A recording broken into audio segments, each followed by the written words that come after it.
श्री स्वामी समर्थ. तर इथं मला रस्त्यावर काय सापडलं होतं आणि ब्लाऊज कसा झाला होता हे तुम्ही पुढे व्हिडिओमध्ये बघू शकता. तर त्याच अगोदर इथं मी ड्रेस जो आहे तो शिवायला घेतला होता. तर अस्तर वगैरे पूर्ण असा जोडून घेतला होता आणि इथं फ्रंट आणि बॅक नेक पूर्ण तुम्हाला दाखवते, बघू शकता. जो बॅक नेक आहे तो असा सर्कलमध्ये होता आणि फ्रंट नेक होता तो असा काही होता. तर छान असं सुंदर फिनिशिंग आलेलं, तर कारण कॉटन कापड होतं त्यामुळे शिवायला पण तेवढं छान जात होतं. आणि त्यानंतर मला उशीर झाला होता, तर इथं मी परीला स्कूलवरून आणायला चालली होती. तर तब्येत पण थोडी ठीक नव्हती त्यामुळे विकनेसपणा भरपूर वाढला आहे. त्यानंतर इथं जे ब्लाऊज होते ते मला अस्तर आणायचे होते, म्हणून मी इथं आता म्हटलं परीला आणायला चालली तोवर ते पण काम होऊन जाईल म्हणून सोबतच मी ही घेऊन गेले आणि मी तिला फायनली घेतलं. आणि त्यानंतर मी इथं अस्तर आणायला गेली आणि तर गर्दी तर बघू शकता, कारण सगळ्यांची स्कूल ह्याच टाईमला सुटत असते 5:30ला. तर इथं भरपूर गर्दी होती आणि त्यानंतर वातावरण जे आहे ते बघू शकता, सुंदर असं पावसाचं वातावरण होतं. आणि जो जे व्हिडिओ काढत असते ती माझी मुलगी काढत असते आणि खरंच मला त्याचा भरपूर सपोर्ट भेटत असतो. आणि त्यानंतर इथं जे ड्रेस मी स्कूलवरनं आल्यानंतर हा ड्रेस पूर्ण शिवून घेतला आणि फायनली तो माझ्याकडनं पूर्ण झाला होता. तर पॅन्ट आणि टॉप असं काही होतं. तर कसा वाटला नक्की सांगा कमेंटमध्ये. आणि त्यानंतर हा दुसऱ्या दिवशीचा व्हिडिओ होता, तर सकाळी तर इथं माझी अंघोळ वगैरे झाली होती. तर तुम्हाला माहितीच आहे आमच्याकडचे पाण्याचे प्रॉब्लेम, त्यामुळे माझं सकाळी तर जेवढं होईल तेवढं मी आवरण्याचा प्रयत्न करत असते.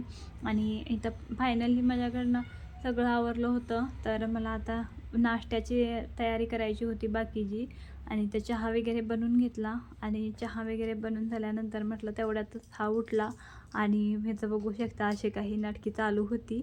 तर ह्याला घेऊन बसायचं होतं, पण माझ्याकडे तेवढा वेळ नव्हता, कारण नाश्ता वगैरे बनवायचा होता, पण हे पण जाणार होते आणि मुलगी पण स्कूलला सोडायचं होतं. आणि ही जेवढी कामं होतात तेवढी मी करून घेते. तर मी नाश्ता वगैरे सगळं आवरीपर्यंत, भांडी वगैरे घासून घेईपर्यंत म्हणजे बरोबर 12:30 वाजत आलेले. त्याच अगोदर म्हटलं आता हिला छान असं तयार केलं आणि तयार केल्यानंतर हा पण जवळ येऊन उभं राहिला की मला पण छान पावडर लाव म्हणून ह्याला पण असं म्हटलं चल बाबा लावते तुला पण. तर खरंच घाई गडबडीत की वाढते की सकाळी नकोच वाटतं. आणि त्यानंतर मी परीला स्कूलवरनं सोडून आल्यानंतर जे ब्लाऊज होता तो कटिंग करून घ्यायला घेतला होता आणि फायनली मी तो शिवायला पण घेतला इथं. आणि फायनली तो माझ्याकडनं शिवून पण पूर्ण झाला होता. तर बघू शकता कसा वाटला नक्की सांगा कमेंटमध्ये. आणि प्लीज व्हिडिओ बघत असाल तर, नवीन असाल तर सबस्क्राईब करा. आणि प्लीज एवढं व्हिडिओ बघताय लाईक तर एक कराच प्लीज. तुमच्या एक सपोर्टमुळे मी पुढे जातो. आणि त्यानंतर मला हा रस्त्यावर जो मोबाईल सापडला होता, तर मी इथं 4% चार्जिंग होतं, म्हटलं ज्यांचा कुणाचा आहे त्यांच्या हाती स्वाधीन करीन म्हणून मी इथं चार्जिंगला लावून ठेवला. आणि मी जवळजवळ अर्धा तास वाट बघितली फोनची, की ज्यांचा कुणाचा आहे त्यांचा फोन येईल म्हणून. तर लवकर काय फोन आला नाही, तरी पण मी अर्धा तास वाट बघितली आणि फायनली मला फोन आला. मी रिसीव केला आणि ज्यांचा मोबाईल होता त्यांच्या हाती स्वाधीन केला. तर एक मनाला समाधान पण भेटलं, कारण आपण कुणाची वस्तू घेऊन आपले दिवस नाही जात. त्यामुळं मी त्यांचं हे काम कसं वाटलं तुम्हाला मला नक्की सांगा कमेंटमध्ये. आणि फायनली मला मुलगीनं म्हटलं की आता कोथिंबीर जे आहे ते तू काही खात नाहीस, मला कोथिंबीर वड्या बनवून दे. म्हणून मी इथं कोथिंबीर निवडायला घेतली होती आणि इथं मी असं काही बनवून घेतलं आणि त्यानंतर वाफून वगैरे घेतलं.